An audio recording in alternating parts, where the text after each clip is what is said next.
Good morning students, welcome to our YouTube channel.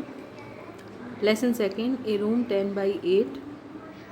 So students, ये lesson हमने complete कर लिया है और हम इसके क्वेश्चन आंसर देख रहे हैं.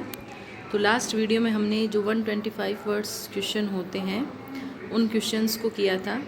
तो उसमें जो कुछ क्वेश्चंस बच गए थे उनको हम आज कंप्लीट करेंगे. So let's start. Question 8. 7 question हम पिछले वीडियो में कर चुके हैं. उसके आगे है, देखिए. How does Mrs Malik view her daughter in law. Mrs Malik अपनी डॉटर इन लॉ को किस रूप में देखती है, या ये भी कह सकते हैं कि अपनी डॉटर इन लॉ के विषय में उनके क्या विचार है, यानी वो क्या सोचती है कि उनकी डॉटर इन लॉ किस टाइप की महिला है. तो इसका आंसर देखिए. Mrs Malik is not satisfied with her daughter in law. Mrs Malik अपनी डॉटर इन लॉ से सेटिस्फाइड नहीं है. She doesn't like her behaviour. उन्हें उनका बिहेवियर भी पसंद नहीं है, यानी डॉटर इन लॉ का बिहेवियर पसंद नहीं है. एंड हर वेस, और उसके तौर तरीके. एट सेवरल प्लेसेस, और भी कई स्थानों में. It is reflected in the story. कहानी में भी ये रिफ्लेक्ट होता है. That Mrs Malik doesn't like her daughter in loss modern ways of life. कि जो मिसेस मलिक है वो अपनी डॉटर इन लॉ के जो मॉडर्न वेज ऑफ लाइफ है, यानी जीवन के जो आधुनिक तौर तरीके हैं, उन आधुनिक तौर तरीकों को बिल्कुल भी पसंद नहीं करती है. फॉर एग्ज़ाम्पल के लिए हम कह सकते हैं, when she started repainting her lips in the car. यानी कार में जब वो अपने होठों को रीपेंट करना शुरू करती है, यानी लिपस्टिक लगाना शुरू करती है. Mrs Malik felt her act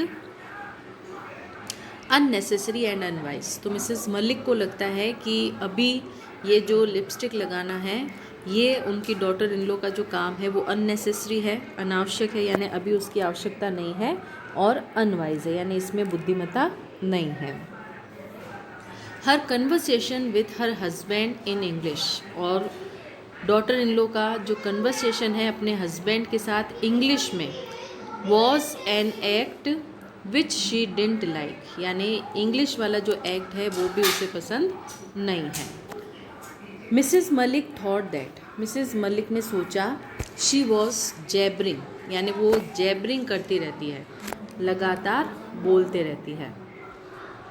Y must she talk with her husband in English. और उनका ये भी कहना था कि वो अपने हस्बैंड से इंग्लिश में क्यों बात करती है, यानी इतना फॉर्मल होने की क्या आवश्यकता है हस्बैंड के साथ. She didn't like his daughter in law wearing A maroon colour sari. और उनकी डॉटर इन लॉ का मरून कलर की साड़ी पहनना भी उन्हें पसंद नहीं है. She her self never like maroon colour. वो खुद भी मरून कलर बिल्कुल पसंद नहीं करती. In fact this is a case of generation gap in this story. यानी इस कहानी में हम कह सकते हैं कि ये सारा जो मामला हमें दिखाई दे रहा है वो जनरेशन गैप का भी हो सकता है. Mrs Malik finds her daughter in law as a rival of her status.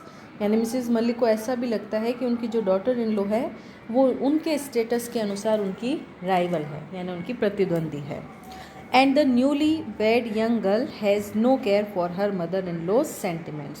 और जो नई नई विवाहित युवती है, महिला है, उसको अपनी मदर इन लॉ के जो सेंटिमेंट्स हैं, जो भावनाएं हैं, उन भावनाओं की बिल्कुल भी परवाह नहीं है. नेक्स्ट 9th क्वेश्चन देखिए. What does the end of a room 10 by 8 suggest to you. यानी ये जो कहानी है हमारी 10 by 8 फीट का कमरा, इस कहानी का जो अंत है वो आपको क्या सुझाव देता है. यानी जब आप इस पूरी कहानी को पढ़ते हैं तो पढ़ने के दौरान आपको क्या लगता है कि इस कहानी ने आपको क्या सिखाया, क्या सजेशंस दिए कि हमारा वे ऑफ लाइफ कैसा होना चाहिए. तो आंसर देखिए. The end of a room 10 by 8 suggest that. यानी ये कहानी हमें सुझाती है the way we behave with our parents और ग्रैंड पेरेंट्स, कि हमें अपने पेरेंट्स और ग्रैंड पेरेंट्स के साथ कैसा बिहेव करना चाहिए. The same way our children will behave with us during our old age, यानी जैसा हम बिहेव करेंगे वैसा ही हमारे बच्चे हमारे बुढ़ापे में हमारे साथ बिहेव करेंगे. For example, in the story Mrs Malik's attitude towards her mother in law was very indifferent, यानी मिसेस मलिक का खुद का जो एटीट्यूड था अपनी सासू माँ को लेकर वो इनडिफरेंट था, यानी काफ़ी उदासीन थी वो अपनी सासू माँ को लेकर, उनमें ज़्यादा इंटरेस्ट नहीं लेती थी. She repeatedly propose the size of the store room 10x8, यानी वो बार बार दबाव डाल रही थी, प्रस्ताव रख रही थी कि कमरे की साइज़, वो भी वो कमरा जो स्टोर बनने वाला था उसका साइज़ 10x8 हो, so that it could be used as her mother in law's room, कि इस कमरे का यूज़ हम मदर इन लॉ के रूम के लिए भी कर सकते हैं. यानी अगर वो चाहती तो उनके लिए एक अलग कमरा बनवा सकती थी, लेकिन उसने एक पंथ दो काज करने की कोशिश की कि सोचा कि चलो सासू माँ बूढ़ी है, कभी भी जा सकती हैं, तो एक ही कमरा बनवा देते हैं, तो पहले सासू माँ के यूज़ में आ जाएगा और जब सासू माँ की डेथ हो जाएगी तो उसे बढ़िया सा स्टोर रूम बना लेंगे. एंड आफ्टर हर डेथ, और उनकी मृत्यु के बाद, it would again be converted as store room, यानी उसको दोबारा हम स्टोर रूम में कन्वर्ट कर लेंगे. This approach reflects that she didn't have any respect for her life, यानी ये अगर हम पहलू देखें उनका तो उससे हमें पता चलता है कि मदर इन लॉ के प्रति उनके मन में बिल्कुल रिस्पेक्ट नहीं था. But her mother in law died before shifting in the new house, लेकिन बाय चांस क्या हुआ कि उनकी जो मदर इन लॉ थी वो पहले ही डाइड हो गई, यानी पहले ही उनकी मृत्यु हो गई कि वो अपने घर में शिफ्ट कर पाए. When Malik family after mister Malik's death shifted into the new house, यानी जब मलिक परिवार वो भी मिस्टर मलिक की मृत्यु के बाद जब अपने नए घर में शिफ्ट हुए, Mrs Malik's daughter in law provided the same room, जो स्टोर रूम था, टू मिसेस मलिक, यानी जो कमरा मिसेस मलिक ने अपनी सासू माँ के लिए बनवाया था और सोचा उसको बाद में स्टोर बनवा देंगे, वही कमरा अंत में किसको मिला? मिसेस मलिक को.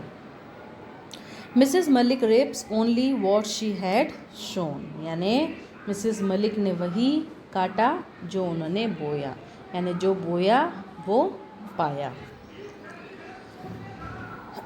नेक्स्ट हमारे 10th क्वेश्चन आता है, give an assessment of Mrs Malik as a person and a mother in law, यानी यहाँ पर हमें मिसेस मलिक का मूल्यांकन करना है एक पर्सन के रूप में, यानी एक व्यक्ति के रूप में वो कैसी थी, और एक मदर इन लॉ के रूप में, यानी एक सास के रूप में उनकी छवि कैसी थी.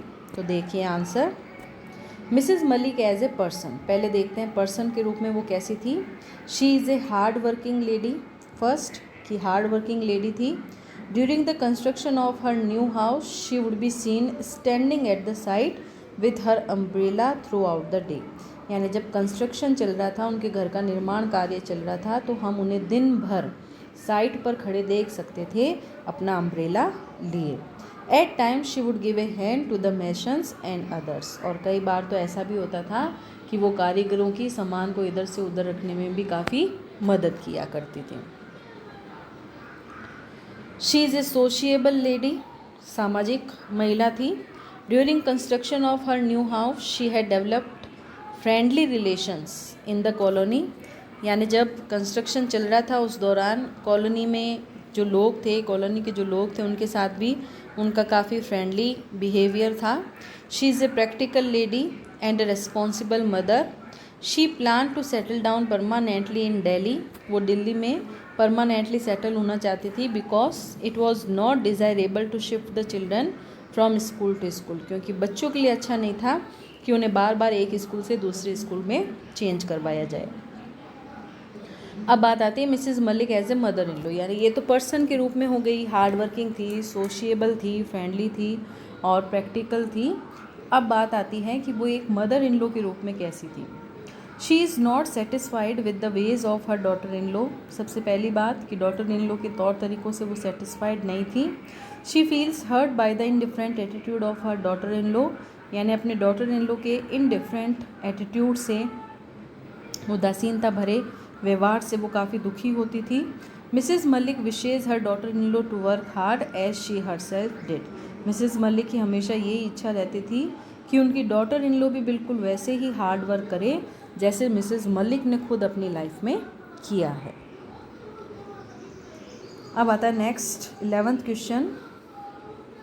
Y could mister and Mrs Malik not move into their new house during mister Malik's life time. यानी मिस्टर मलिक के जीवित रहने के दौरान मिस्टर और मिसेस मलिक अपने नए मकान में शिफ्ट क्यों नहीं हो सके, यानी ऐसी कौन सी सिचुएशंस आ गई जिनके कारण वो अपने नए घर में नहीं रह पाए।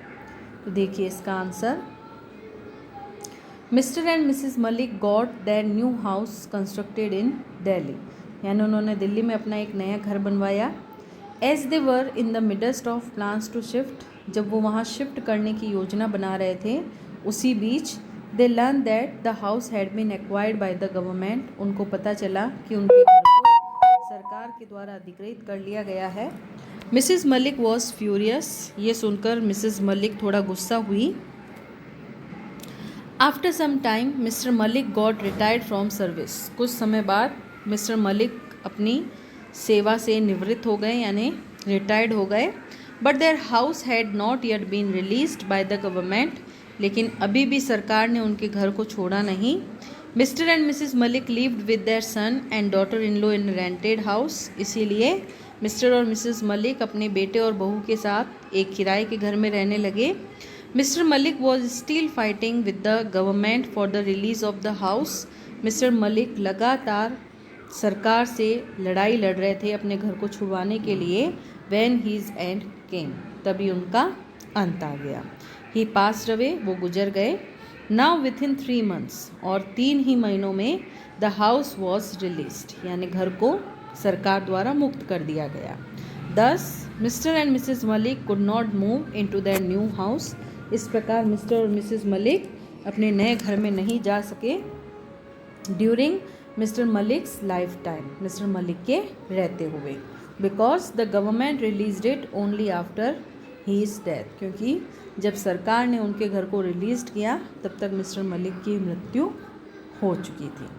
तो ये थे हमारे जो बाकी बचे हुए क्वेश्चन आंसर थे, वो क्वेश्चन आंसर, तो इनको भी आप अपनी कॉपी में अच्छे से कीजिए। तो यहाँ पर हमारा जो ये सेकंड चैप्टर है वो कंप्लीट होता है। तो अब जो भी हमारा नेक्स्ट लेसन रहेगा उससे हम हमारे नेक्स्ट वीडियो में करेंगे। Thank you.